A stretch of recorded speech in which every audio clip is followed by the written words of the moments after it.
Welcome to competition hub. बच्चों, यदि आप गवर्नमेंट जॉब की तैयारी कर रहे हैं और तो कंपटीशन हब के द्वारा बनाई हुई बहुत सारी वीडियोस हैं जो आपको फ्री ऑफ कॉस्ट प्रोवाइड कराई जा रही हैं अनअकैडमी पे। यहाँ पे आप अपनी history, biology and current affairs की वीडियोस देख के अपनी प्रिपरेशन चेक कर सकते हैं और साथ में जान सकते हैं कि आपकी तैयारी किस लेवल तक की। यहाँ पे जो वीडियोस मिलती हैं आपको एक पर्टिकुलर टॉपिक की सिलेक्टेड क्वेश्चन होते हैं जो काफी ज्यादा इंपॉर्टेंट होते हैं और एग्जाम में काफी बार आ चुके होते हैं। तो आपको करना क्या होगा, अनअकैडमी पे जाकर एजुकेटेड में जाकर कंपटीशन हब लिखना होगा और सारी की सारी आप फ्री ऑफ कॉस्ट वीडियोस देख सकते हैं। डिस्क्रिप्शन में लिंक भी डली हुई है, वहां से भी चेक कर सकते हैं। अब बात की जाएगी मेन कंटेंट पे। मेन कंटेंट वो है कि आज गवर्नमेंट ऑफ इंडिया यानी भारत सरकार ने कि प्रधानमंत्री ने कुछ एक ऐसा बोला है कि कल की बात बता रहा हूं मैं 11 अक्टूबर की, कि नौकरियों के नए अवसर पैदा करेगी चौथी औद्योगिक क्रांति। तो यानी कि बहुत अच्छी न्यूज़ है कि आने वाले समय में काफ़ी सारी जॉब्स होंगी। तो जो बेरोजगारी की स्थिति, अनएम्प्लॉयमेंट की स्थिति हिंदुस्तान में चल रही है उसमें काफ़ी ज़्यादा सुधार हो सकता है। लेकिन ये गवर्नमेंट का हो सकता है इलेक्शन की वजह से ऐसा कोई एक टाइप का कोई जुमला टाइप का भी आप समझ सकते हैं। लेकिन जो यहाँ पर बात की गई है उसके बारे में बात बताऊँ आपको।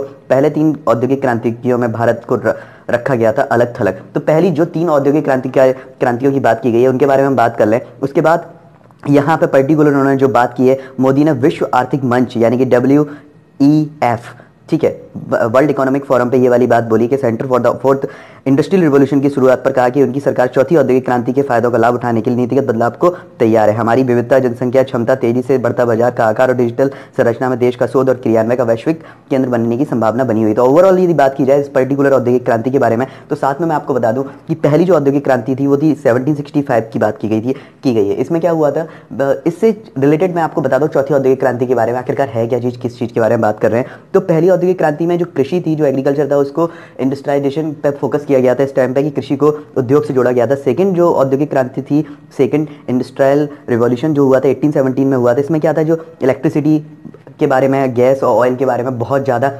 रिवॉल्यूशन सा हुआ। इसके बाद जो थर्ड आई उसमें आप देख सकते हैं कि क्या क्या चीज़ें हुई। राइज ऑफ इलेक्ट्रॉनिक्स, कंप्यूटर का आविष्कार हो गया, माइक्रो प्रोसेसर, ट्रांजिस्टर वगैरह चलने लगे, न्यूक्लियर एनर्जी वगैरह का इसमें आप इंक्लूड मान सकते हैं। इसके बाद यदि चौथी की यदि बात की जाए पर्टिकुलर फोर्थ रिवॉल्यूशन की, तो फोर्थ रिवॉल्यूशन यदि बात की जाएगी तो पर्टिकुलर आपका सारा का सारा इंटरनेट पर बेस्ड होगा, इंटरनेट और डिजिटलाइजेशन पे। तो इस डिजिटलाइजेशन के बिहाफ पे गवर्नमेंट क्या कह रही है कि अब जो नौकरियां आएंगी वो बहुत सारी नौकरियां आएंगी। तो सारी की सारी जो नौकरियां आने वाली हैं ओवरऑल आप मान के चलिए कि सब की सब प्राइवेट सेक्टर में नौकरियां, गवर्नमेंट सेक्टर की नौकरियों की बात नहीं की गई है। यहाँ पे जो प्रधानमंत्री ने एक होप लगाई है लोगों को, तो मेरा बस कहने का मतलब यही है, मैं किसी पॉलिटिकल पार्टी के फेवर या उसके अगेंस्ट में बात नहीं कर रहा हूँ, लेकिन इन नौकरियों से क्या हमारे देश की बेरोजगारी की जो स्थिति है उसमें सुधार होगा या ये संभव हो पाएंगी नौकरियां आना, इन सब के बारे में आप लोग अपने कमेंट करके विचार कीजिए। क्योंकि जो फोर्थ रिवॉल्यूशन की बात अचानक से की है, अब ये आने वाले टाइम में 2019 तक इस चीज़ पर काफ़ी ज़्यादा बहस होगी, सब कुछ होगा कि क्या फोर्थ रिवॉल्यूशन से हमारी समस्या का जो सोल्यूशन है वो हो पाएगा। जो बच्चे तैयारी कर रहे हैं गवर्नमेंट नौकरी के लिए,